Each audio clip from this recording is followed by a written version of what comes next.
Girls, നിങ്ങൾ 9ാം ക്ലാസ്സിൽ എത്തുന്നതിന്റെ മുന്നേ തന്നെ നിങ്ങൾ കേൾക്കുന്നുണ്ടാവും 9ാം ക്ലാസ് കുറച്ച് പ്രശ്നക്കാരനാണ് കേട്ടോ. 8, 9, 10 വെച്ച് നോക്കുമ്പോൾ 9ാം ക്ലാസ് ആണ് ടഫ്. ഇത് ഭയങ്കര പ്രശ്നമാണ്. അങ്ങനെ കുറെ കാര്യങ്ങൾ നിങ്ങൾ മനസ്സിലെത്തിയിട്ടുണ്ടാവും അല്ലെ. അപ്പൊ എന്തായിരിക്കും ഇവര് പ്രശ്നക്കാരനാണ് ഇത് എന്ന് പറയാനുള്ള കാരണം എന്തായിരിക്കും? മറ്റൊന്നുമല്ല, നമ്മളുടെ മാത്സ് തന്നെയാണ്. മാത്സ് കുറച്ച് നല്ലോണം ഡെപ്തിലേക്ക് നിങ്ങൾക്ക് 9ാം ക്ലാസ്സിൽ പഠിക്കാനുണ്ട്. അപ്പൊ എങ്ങനെയാണ് ഇത് നേരിടുക? ഈ പ്രശ്നത്തിനെ നമ്മൾ എങ്ങനെയാ നേരിടുക? മറ്റൊന്നുമല്ല, നമ്മളുടെ ബേസിക്സ് മുതൽ പഠിച്ചു തുടങ്ങുക എന്നുള്ളത് തന്നെയാണ് ഇതിനുള്ള ഒരു മാർഗം എന്ന് പറയുന്നത്. നമ്മൾ ഒരുപാട് ക്ലാസ്സുകളിൽ കേട്ടിട്ടുണ്ടാവും, ബേസിക്സ് മുതൽ പഠിച്ചാലേ മാത്സ് എളുപ്പമാവുള്ളൂ, ബേസിക്സ് മുതൽ പഠിക്കണം, അങ്ങനെ ചെയ്യണം, ഇങ്ങനെ ചെയ്യണം എന്ന് കേൾക്കുന്നുണ്ടാവും. പക്ഷെ ഇതൊക്കെ എല്ലാവരും പറഞ്ഞു തരാന്നല്ലാണ്ട് നിങ്ങളോട് പറയുന്നില്ല ഏതൊക്കെ ബേസിക്സ് ആണ് പഠിക്കേണ്ടതെന്നുള്ളത്. അതായത് ഇപ്പൊ കൂട്ടൽ മുതൽ നിങ്ങളുടെ ഇന്റഗ്രേഷൻ വരെ, വലിയ ക്ലാസ്സിൽ പഠിക്കുന്ന ഇന്റഗ്രേഷൻ വരെ മാത്സിന്റെ ബേസിക്സ് തന്നെയാണ്. അപ്പൊ ഇതിൽ ഏതാണ് നിങ്ങൾക്ക് വേണ്ടത്? ക്ലാസ് 9ലേക്ക് നിങ്ങൾ പോകുന്ന സമയത്ത് ഏതൊക്കെ ബേസിക്സ് ആണ് നിങ്ങൾക്ക് വേണ്ടതെന്ന് നിങ്ങൾക്ക് ഇപ്പോഴും ഒരു ഐഡിയ ഉണ്ടാവില്ല. സോ അത് പറയാൻ വേണ്ടിയിട്ടാണ് മിസ് വന്നിട്ടുള്ളത്. നിങ്ങളുടെ ക്ലാസ് 9ന്റെ മാത്സ് ടെക്സ്റ്റ് ബുക്ക് കിട്ടുന്നതിന് മുന്നേ, നിങ്ങളുടെ മാത്സ് പഠിച്ചു തുടങ്ങുന്നതിന് മുന്നേ നിങ്ങൾ അറിഞ്ഞിരിക്കേണ്ട കാര്യങ്ങൾ, നിങ്ങൾ മനസ്സിലാക്കിയിരിക്കേണ്ട കാര്യങ്ങൾ, നിങ്ങൾ ഏതൊക്കെ ബേസിക്സ് ആണ് പഠിക്കേണ്ടത് എന്നുള്ളതാണ്. ഇത് പഠിച്ചു കഴിഞ്ഞാൽ നിങ്ങളുടെ ക്ലാസ് 9 നിങ്ങൾ ഉറപ്പിച്ചോ, മാത്സ് അടിപൊളി സെറ്റ് ആയിരിക്കും. അപ്പൊ ഇതൊന്ന് പഠിച്ചിട്ട് മാത്രം എന്ത് ചെയ്യുക മക്കള്, ക്ലാസ് 9ലേക്ക് പോവാട്ടോ. ഓക്കെ, ദെൻ എന്തൊക്കെയായിരിക്കും നമ്മളുടെ മാത്സിലെ ബേസിക്സ് നമുക്ക് പഠിക്കാനുള്ളത്? ഒന്നാമത്തെ കാര്യം എന്ന് പറയുന്നത്, നമ്മളുടെ എല്ലാ 10 വരെയുള്ള 1 മുതൽ 10 വരെയുള്ള നമ്പേഴ്സിന്റെ സ്ക്വയേഴ്സ് നിങ്ങൾ എന്തായാലും അറിഞ്ഞിരിക്കണം കേട്ടോ. 1 മുതൽ 10 വരെ നിങ്ങൾക്ക് അറിയാൻ മതി, എന്നാലും ആർക്കെങ്കിലും മറന്നു പോയിട്ടുണ്ടെങ്കിൽ അത് നല്ലോണം തറോ ആയിട്ട് മനപ്പാടാക്കിയിട്ട് പഠിച്ചു വെച്ചോ. ഓക്കെ, 1 മുതൽ 10 വരെയുള്ള നമ്പേഴ്സിന്റെ സ്ക്വയേഴ്സ്. അതുപോലെ മറ്റൊരു കാര്യം എന്ന് പറയുന്നത് ലാസ്റ്റ് 0 വരുന്ന നമ്പേഴ്സിന്റെ സ്ക്വയേഴ്സ്. അതായത് ഇപ്പം 20ന്റെ സ്ക്വയർ നിങ്ങളോട് ചോദിച്ചു. 20ന്റെ സ്ക്വയർ എന്താണ്? സിമ്പിൾ ആയിട്ട് നമുക്ക് കാണാൻ പറ്റും. 20ന്റെ സ്ക്വയർ എന്ന് പറയുന്നത് 2ന്റെ സ്ക്വയർ എത്രയാണ്? 4 ആണ് അല്ലെ. ഇവിടെ ഒരു 0 ആണ്, സ്ക്വയറിൽ 2 0 ഇട്ട് കൊടുക്കുക. ദെൻ വേറെ ഒന്ന് എടുത്തു. നമ്മൾ ഒരു 300ന്റെ സ്ക്വയർ നമുക്ക് വേണം. അപ്പൊ നമ്മൾ എന്താ ചെയ്യാ? ഇതുപോലെ തന്നെ നമ്മൾ ചെയ്യും. അതായത് ഇവിടെ എന്താണ്? 3 ആണ് അല്ലെ. 3 ആണെങ്കിൽ 3ന്റെ സ്ക്വയർ ഞാൻ എഴുതി. 3ന്റെ സ്ക്വയർ 9 ആണ്. ഇവിടെ 2 0 ഉണ്ടെങ്കിൽ ഇവിടെ എത്ര ഇടണം? ഡബിൾ 4 0 ഇടണം. അപ്പൊ എങ്ങനെയാ അവസാനം 0 വരുന്ന നമ്പേഴ്സിന്റെ സ്ക്വയർ കാണുക? നമ്മൾ എന്ത് ചെയ്യുക? ആദ്യം വരുന്ന ആ നമ്പറുകളുടെ സ്ക്വയർ എഴുതുക. എന്നിട്ട് എത്ര 0 ആണ് ഉള്ളത് എങ്കിൽ അതിന്റെ ഡബിൾ 0 അതിലിട്ട് സ്ക്വയേഴ്സിൽ ഇട്ട് കൊടുക്കുക. ഇങ്ങനെയാണ് അവസാനം 0 വരുന്ന നമ്പേഴ്സിന്റെ സ്ക്വയർ എന്ന് പറയുന്നത്. അപ്പൊ ഈ 2 കാര്യങ്ങളും എന്റെ മക്കൾ എന്തായാലും തറോ ആയിട്ട് പഠിച്ചു വെക്കണം. എന്താന്നുള്ളത് കറക്റ്റ് മനസ്സിലാക്കി വെക്കണം. നിങ്ങൾക്ക് 9ാം ക്ലാസ്സിൽ പോയിട്ട് ഒരിക്കലും ടീച്ചേഴ്സ് ഇത് മുതലേ പറഞ്ഞു തരില്ല. അപ്പൊ എന്ത് ചെയ്യുക? ഇത് തറോ ആയിട്ട് മനസ്സിലാക്കി പഠിച്ചു വെച്ചിട്ട് തന്നെ നിങ്ങൾ എന്ത് ചെയ്യുക? 9ാം ക്ലാസ്സിലേക്ക് പോവാ കേട്ടോ. ദെൻ രണ്ടാമത്തെ കാര്യം എന്ന് പറയുന്നത് നമ്മുടെ ട്രയാങ്കിൾ ആണ്. ട്രയാങ്കിളിനെ കുറിച്ച് കുറേ കാര്യങ്ങൾ നിങ്ങൾക്ക് അറിയാൻ മതി. പക്ഷെ നിങ്ങൾക്ക് ഇവിടെ സിമിലർ ട്രയാങ്കിൾ എന്നൊക്കെ പറഞ്ഞിട്ട് വലിയ വലിയ ചാപ്റ്റേഴ്സ് പഠിക്കാനുണ്ട്. സോ അതിന് എന്ത് വേണം? നമുക്ക് ട്രയാങ്കിളിന്റെ ബേസിക്സ് നല്ലോണം അറിഞ്ഞിരിക്കണം. നമുക്ക് അറിയുന്ന കാര്യങ്ങളാണ്, കുഞ്ഞു കുഞ്ഞു കാര്യങ്ങൾ തന്നെയാണ് ഞാൻ പറയുന്നത്. അതായത് നമ്മളുടെ ട്രയാങ്കിളിന് എത്ര സൈഡ്സ് ഉണ്ട്? 3 സൈഡ്സ് ഉണ്ട് അല്ലെ ട്രയാങ്കിളിന്. അതുപോലെ ഈ 3 ആംഗിൾസ് കൂടെ കൂട്ടിയാൽ എത്ര കിട്ടും? 180 ഡിഗ്രി കിട്ടും അല്ലെ. 180 ഡിഗ്രി കിട്ടും. ഇത് നിങ്ങൾക്ക് അറിയുന്ന കാര്യമാണ്. ഇതിന്റെ കൂടെ തന്നെ നിങ്ങൾ അറിഞ്ഞിരിക്കേണ്ട മറ്റൊരു കാര്യമാണ് ടൈപ്സ് ഓഫ് ട്രയാങ്കിൾ. ഏതൊക്കെ ടൈപ്പ് ഉണ്ട് ട്രയാങ്കിൾ? നിങ്ങൾക്ക് പ്രധാനമായിട്ടുള്ള ട്രയാങ്കിൾ എന്ന് പറയുന്നത്, ഒന്ന് പറയുന്നത് നമ്മളുടെ ഐസോസ്ലെസ് ട്രയാങ്കിൾ ആണ്. അതായത് 2 സൈഡ്സ് ഈക്വൽ ആയിട്ടുള്ള ട്രയാങ്കിളിനെയാണ് നമ്മൾ എന്ത് പറയുന്നത്? ഐസോസ്ലെസ് ട്രയാങ്കിൾ എന്ന് പറയുന്നത്. സമപാർശ്വ ത്രികോണം അറിയാം അല്ലെ. ഒന്നുകൂടെ ആലോചിച്ച് വെക്കുക. സമപാർശ്വ ത്രികോണം ഐസോസ്ലെസ് ട്രയാങ്കിൾ എന്ന് പറയുന്നത്. ഇതിന്റെ മറ്റൊരു പ്രത്യേകത എന്ന് പറയുന്നത്, ഇതിന്റെ ഈക്വൽ സൈഡ്സിന് ഓപ്പോസിറ്റ് ഉള്ള ആംഗിൾസും ഈക്വൽ ആയിരിക്കും. അതായത് ഇതിന്റെ ഓപ്പോസിറ്റ് ഉള്ള ആംഗിൾ ഇവർ പറഞ്ഞു 50 ഡിഗ്രി ആണ് എന്ന് പറഞ്ഞു. അങ്ങനെയെങ്കിൽ ഇതിന്റെ ഓപ്പോസിറ്റ് ഉള്ള ഈ ആംഗിളും എത്ര ആയിരിക്കും? 50 ഡിഗ്രി തന്നെയായിരിക്കും.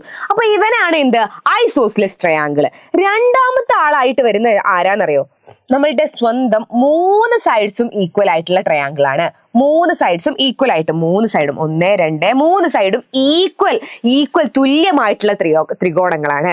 ഇതിനെന്താ പേര് പറയാ? നമ്മൾ പഠിച്ചിട്ടുണ്ട്, ഇക്വിലാറ്ററൽ ട്രയാങ്കിൾ എന്നാണ് അല്ലെ പറയാ. ഇക്വിലാറ്ററൽ ട്രയാങ്കിൾ, സമഭുജ ത്രികോണം എന്നാണ് നമ്മൾ പറയാറ്. ഇക്വിലാറ്ററൽ ട്രയാങ്കിൾ, സമഭുജ ത്രികോണം എന്നാണ് നമ്മൾ പറയാറ് അല്ലെ. യെസ്. അപ്പൊ ഇവന്റെ മറ്റൊരു പ്രത്യേകത എന്ന് പറയുന്നത്, ഇവന്റെ എല്ലാ ആംഗിൾസും 60 ഡിഗ്രി ആയിരിക്കും. ഇവൻ 60 ഡിഗ്രി ആണ്, ഇവൻ 60 ഡിഗ്രി ആണ്, ഇവനും 60 ഡിഗ്രി തന്നെയാണ്. ഓക്കെ, ഇതാണ് നമ്മളുടെ ഇക്വിലാറ്ററൽ ട്രയാങ്കിളിന്റെ, സമഭുജ ത്രികോണത്തിന്റെ പ്രത്യേകത.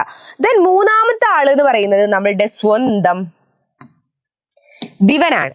ദിവനാണ് ആര്? നമ്മളുടെ റൈറ്റ് ട്രയാങ്കിൾ. അല്ലെ? റൈറ്റ് ട്രയാങ്കിളിൽ എന്തായിരിക്കും? റൈറ്റ് ട്രയാങ്കിളിൽ ഒരു ആംഗിൾ 90 ഡിഗ്രി ആയിരിക്കും. ഇതിന്റെ പ്രത്യേകത എന്ന് പറയുന്നത് റൈറ്റ് ട്രയാങ്കിൾ മട്ടത്രികോണത്തിന്റെ പ്രത്യേകത എന്ന് പറയുന്നത് ഒരു ആംഗിൾ 90 ഡിഗ്രി ആയിരിക്കും അല്ലെ? യെസ്. അപ്പൊ ഇവന്മാരെയാണ് നമ്മൾ നല്ലോണം ഈ ട്രയാങ്കിളിനെ കുറിച്ച് നല്ലോണം ഒരു ഐഡിയ വേണം. നിങ്ങൾക്ക് 9ാം ക്ലാസ്സിൽ പോയിട്ട് നിങ്ങളുടെ ടീച്ചർ പറയാ ചിലപ്പോൾ എന്തായിരിക്കും എന്നറിയോ? സമപാർശ്വ ത്രികോണം എടുത്താൽ ഇതങ്ങനെയായി ഇതങ്ങനായി എന്നൊക്കെ പറയും. അപ്പൊ നിങ്ങൾ വിചാരിക്കും ഇവൻ ആരാ സമപാർശ്വം, ഇവൻ ആരാ ഈ ഐസോസ്ലസ്, ഇവൻ ആരാ ഈ റൈറ്റ് ട്രയാങ്കിള്? അങ്ങനെ നിങ്ങൾ ആലോചിക്കേ പാടില്ല. നിങ്ങൾ എന്ത് ചെയ്യണം? കറക്റ്റ് ആദ്യം മനസ്സിലാക്കിയിട്ട് തന്നെ 9ാം ക്ലാസ്സിലേക്ക് പോവുക. ആദ്യം തറ സെറ്റാക്കുക, ബാക്കിയൊക്കെ ഇവിടെ സെറ്റാണ് കേട്ടോ. ഓക്കെ. ദെൻ അടുത്തൊരു കാര്യം നിങ്ങൾ പഠിക്കേണ്ടതെന്ന് പറയുന്നത് ഫ്രാക്ഷൻസ്, ഭിന്നസംഖ്യകളിൽ ഇവന്മാരെ കൂട്ടാനും കുറയ്ക്കാനും ഗുണിക്കാനും ഹരിക്കാനും എന്തായാലും നിങ്ങൾ അറിഞ്ഞിരിക്കണം. കൂട്ടാനും കുറയ്ക്കാനും ഗുണിക്കാനും ഹരിക്കാനും. ഓക്കെ, ഞാൻ ജസ്റ്റ് ഒന്ന് ചെയ്ത് തരാം, ബാക്കിയൊക്കെ നിങ്ങൾ എന്ത് ചെയ്യാം? നിങ്ങൾക്ക് അറിയുന്ന കാര്യമാണ്. ഒന്ന് ജസ്റ്റ് നോക്കുക. ഒന്നാമത്തേത് പറഞ്ഞപ്പോൾ 1+2 1/2 + 1/3 എനിക്ക് ചെയ്യണം. ഞാൻ എന്താ ചെയ്യാ? ആദ്യം 1 × 3 1 ഗുണിക്കണം 3 എന്ന് പറയുന്നത് 3 ആണ്. ദെൻ 2 ഗുണിക്കണം 1 2 ആണ്. ദെൻ ഇവന്മാരെ രണ്ടാളി നടുവിൽ ആരാ ഉള്ളത്? പ്ലസ്. അപ്പൊ ഞാൻ ഇവിടെ പ്ലസ് ഇട്ട് കൊടുത്തു. ബൈ താഴെയുള്ളവന്മാരാരാ? 2ഉം 3ഉം 2 ഗുണിക്കണം 3 6 ആണ്. 5/6 ആയിരിക്കും നമ്മളുടെ ആൻസർ. ഓക്കെ, ഇനി അടുത്തത് 2/3 - 1/4. ഓക്കെ, ഇതെങ്ങനെയാ ചെയ്യാ? സിമ്പിൾ കാര്യമാണ് അല്ലെ? ഇതുപോലെ തന്നെ 2 ഗുണിക്കണം 4 8 എഴുതി, 1 ഗുണിക്കണം 3 3 എഴുതി.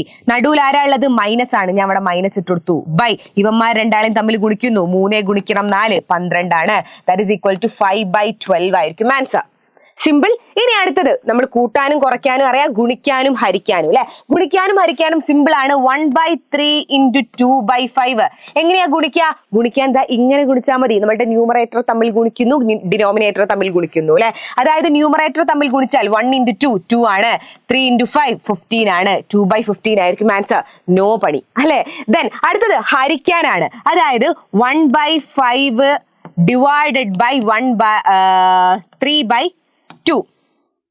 ഇത് എത്രയായിരിക്കും എന്നാണ്. ഒന്നുമില്ല, ഈ ഹരിക്കാന്ന് പറയുന്നത് ഗുണിക്ക് തന്നെയാണ് കേട്ടോ. ഡിവിഷൻ എന്ന് പറഞ്ഞാൽ മൾട്ടിപ്ലിക്കേഷൻ തന്നെ. എങ്ങനെയാ മൾട്ടിപ്ലൈ ചെയ്യുക? ഈ സൈന് വെറുതെ അങ്ങ് മാറ്റിയിട്ട് മൾട്ടിപ്ലൈ ചെയ്യാൻ പറ്റൂല. എന്താ ചെയ്യേണ്ടത്?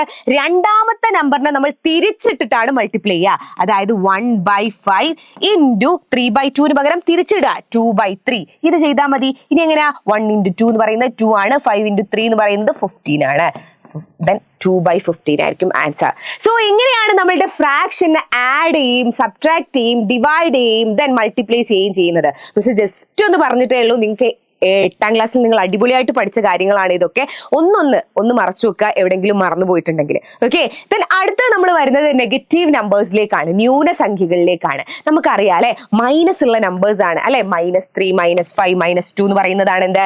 നമ്മളുടെ നെഗറ്റീവ് നമ്പേഴ്സ് എന്ന് പറയുന്നത് അല്ലെ. നെഗറ്റീവ് നമ്പേഴ്സ് എന്ന് പറയുന്നത് ഇതിൽ നമ്മൾ എന്തൊക്കെ അറിഞ്ഞിരിക്കണം? 4 ആൾക്കാരെയാണ് നിങ്ങൾ വളരെ വളരെ പ്രധാനപ്പെട്ട ആൾക്കാർ എന്ന് പറയുന്നത്. 4 ആൾക്കാരാണ്. ഈ 4 ആൾ അറിഞ്ഞാൽ ബാക്കിയൊക്കെ നിങ്ങൾക്ക് ചെയ്യാം കേട്ടോ. ഒന്നാമത്തെ ആൾ എന്ന് പറയുന്നത് -3 -5. എത്രയാ? അങ്ങനെ 2 മൈനസ് വരികയാണെങ്കിൽ എങ്ങനെയാ ചെയ്യാ? ഒന്നുമില്ല, ഇവന്മാർ രണ്ടാളെയും കൂട്ടുന്നു, 5 + 3 കൂട്ടുന്നു, എന്നിട്ട് എന്ത് ചെയ്യുന്നു? ഒരു മൈനസ് ഇട്ട് കൊടുക്കുന്നു. അതായത് എന്തായിരിക്കും? -8 ആയിരിക്കും ആൻസർ. ഓക്കെ, ഇനിയിപ്പോ എന്ത് വന്നു? -3 + 5 ആണെന്ന് വിചാരിച്ചു.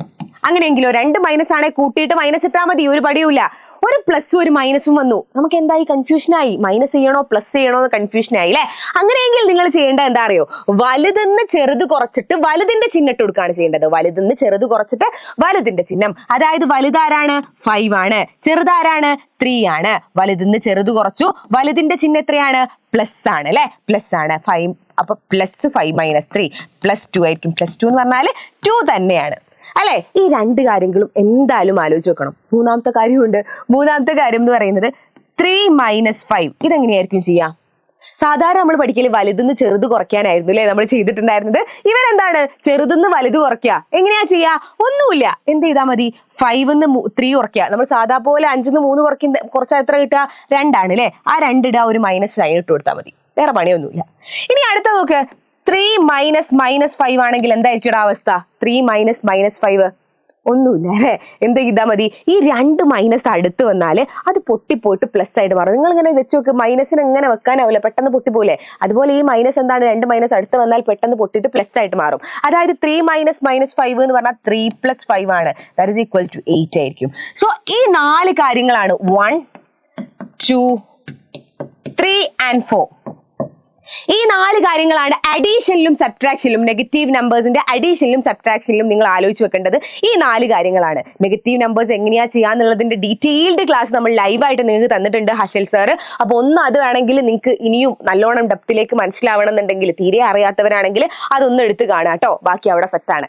ഓക്കെ, ദെൻ നമ്മളുടെ അഡീഷനും സബ്ട്രാക്ഷനും മാത്രമാണോ ഉള്ളത്? അല്ല അല്ലെ, മൾട്ടിപ്ലിക്കേഷനും ഡിവിഷനും ഉണ്ട്. പക്ഷെ മൾട്ടിപ്ലിക്കേഷനും ഡിവിഷനും സിമ്പിൾ ആണ് കേട്ടോ. ഇപ്പൊ -3 × -2 ആണെങ്കിൽ എന്തായിരിക്കും?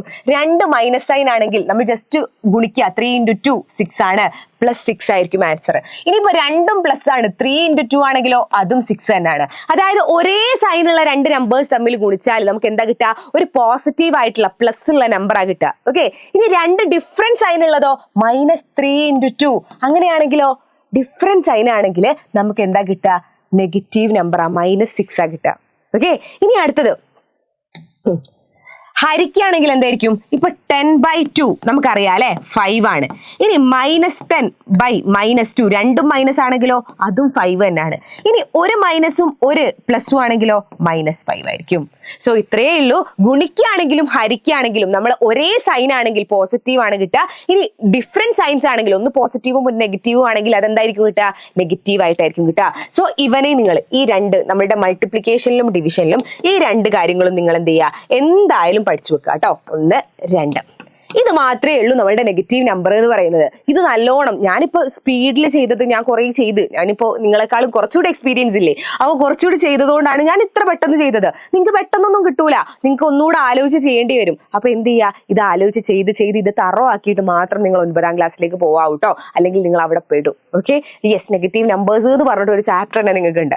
സോ ദെൻ അടുത്ത ആളെന്ന് പറയുന്നത് നമ്മളുടെ ഓൾജിബ്ര ആണ്. ഓക്കെ, ഓൾജിബ്ര നമ്മൾ എക്സ് ഒക്കെ എടുത്ത് കളിക്കുന്നതല്ലേ, അവനാണ് ഓൾജിബ്ര. അതിലൊന്നും നിങ്ങൾ അറിഞ്ഞിരിക്കേണ്ടത് പറയുന്നത് ഇതാ നോക്ക്. x + 4 = 5 ആണെങ്കിൽ നമ്മളോട് ചോദിക്കും അങ്ങനെയെങ്കിൽ x എത്രയെന്ന്. നമ്മൾ എന്താ ചെയ്യേണ്ടത്? ഒന്നുമില്ല അല്ലെ, നമ്മളൊക്കെ എന്താണ് ഈ +4നെ എക്സിന്റെ അടുത്ത് നിന്ന് ഒഴിവാക്കി കഴിഞ്ഞാൽ x എത്രയെന്ന് കിട്ടും. ആ +4നെ എങ്ങനെയാ ഒഴിവാക്കുക? സിമ്പിൾ ആണ്. x = എന്തായിരിക്കും? ഈ +4നെ അങ്ങോട്ട് കൊണ്ടുപോകുമ്പോൾ, 5ന്റെ അടുത്തേക്ക് കൊണ്ടുപോകുമ്പോൾ വെറുതെ അങ്ങോട്ട് പോകുന്നില്ല, +4 ഇങ്ങോട്ട് കൊണ്ടുപോകുമ്പോൾ -4 ആയിരിക്കും. ഓക്കെ, ഇത് പ്ലസ് എന്താവും? സൈന് മാറും, മൈനസ് ആവും, അതായത് 1 ആയിരിക്കും നമ്മളുടെ ആൻസർ. ഓക്കെ, ഇനിയിപ്പോ x -4 = 5 ആണെങ്കിൽ x എത്രയായിരിക്കും? x -4 = 5 ആണെങ്കിൽ x എത്ര?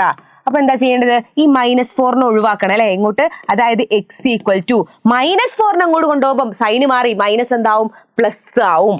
x + 4 ആവും. 5 + 4 9 ആയിരിക്കും ആൻസർ. ഓക്കെ, ഇനി അടുത്ത ആള് മൾട്ടിപ്ലിക്കേഷനും ഡിവിഷനും നോക്കി നോക്കാം. യെസ്, മൾട്ടിപ്ലിക്കേഷനിലാണെങ്കിൽ 3 × x, 3 × x-ന് ഇൻറ്റു എഴുതല്ല അല്ലെ. ഓൾജിബ്രയിൽ 3 × x നമ്മൾ എങ്ങനെ എഴുതുക? 3x എന്ന് എഴുതുക. 3x = 15 ആണെങ്കിൽ x എത്രയായിരിക്കടാ? x എത്രയായിരിക്കും? സിമ്പിൾ കാര്യം. x എന്താ വരിക? ഈ 3നെ ഞാൻ ഇങ്ങോട്ട് കൊണ്ടുപോകും, അതായത് ഇൻറ്റു 3 ആവുമ്പോൾ ഇങ്ങോട്ട് കൊണ്ടുപോകുമ്പോൾ 15/3 ആവും. ദാറ്റ് ഈസ് = 5 ആയിരിക്കും ആൻസർ. ഓക്കെ, ഇനി അടുത്ത ആൾ ആരാളുള്ളത്? x/3 = 2 ആണ്. അങ്ങനെയെങ്കിൽ x എന്തായിരിക്കും? x ÷ 3. നമ്മൾ എന്താ ചെയ്യുക? നേരത്തെ പോലെ തന്നെ ഈ /3നെ അങ്ങോട്ട് കൊണ്ടുവരണം. ഹരിക്കണം 3നെ അങ്ങോട്ട് കൊണ്ടുപോകുമ്പോൾ എന്താ ചെയ്യുക? ഗുണിക്കണം ആവും. 2 × 3 6 ആയിരിക്കും നമ്മളുടെ ആൻസർ. ഓക്കെ, അപ്പൊ ഇത്രയേ ഉള്ളൂ കാര്യം. എന്താവും? നമ്മളുടെ പ്ലസ് നമ്മളുടെ ഈക്വൽ ടുവിന്റെ അപ്പുറത്തേക്ക് കൊണ്ടുപോകുമ്പോൾ മൈനസ് ആവും, മൈനസ് എന്താവും? പ്ലസ് ആവും. ഗുണിക്കണം എന്താവും? ഹരിക്കണം എന്നാവും, ഹരിക്കണം എന്താവും? ഗുണിക്കണം എന്നാവും. ഓക്കെ, അപ്പൊ ഇത്രയും ബേസിക്സ് ആയിട്ടുള്ള കാര്യങ്ങളാണ് നിങ്ങൾ 9ാം ക്ലാസ്സിലേക്ക് പോകുന്നതിന് മുന്നേ എന്തായാലും പഠിച്ചിരിക്കേണ്ട ബേസിക്സ് എന്ന് പറയുന്നത്.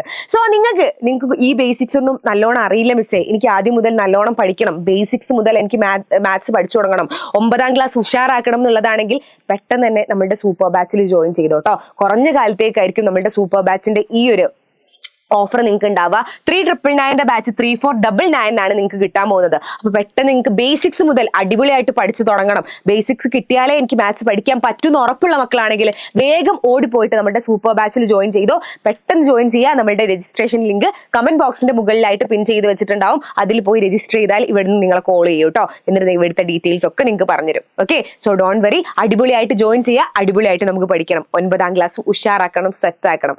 ഓക്കെ, സോ മറ്റൊരു വീഡിയോയുമായി കാണാം. അതുവരേക്കും ബൈ.